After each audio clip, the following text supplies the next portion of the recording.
জানি না আপনাদের অন্তরের কি হালাত, ওই অনুযায়ী বয়ান হবে। আল্লাহ কি বলাবেন তাও জানি না, মুখস্থ করে বাসার থেকে নামি না। আয়াত একটা পড়ছি, আউযুবিল্লাহ বিসমিল্লাহ কইরা। এই আয়াত অনুযায়ী আলোচনা কি হবে।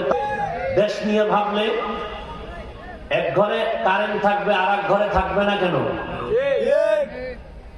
দেশ নিয়ে ভাবলে গভীর ভাবে, নিঃস্বার্থ ভাবে, শান্তিতে কিভাবে জাতি থাকবে, এই ভাবনা ভাবে নিঃস্বার্থ ভাবে ওলামায়ে কাথের জন্য। স্বার্থ কি? আপনারা গালি দেন, আর কি স্বার্থ? বেতন কি দেন? একজন ইমামরে গ্রাম এলাকায় ৬,০০০, মাসের মাস কয় না ১৩ মাস বাকি।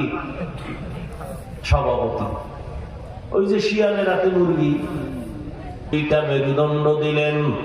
আমি মুহাম্মদের আদর্শ আর আমার সাহাবায়ে কেরামের আদর্শ যারা মেনে চল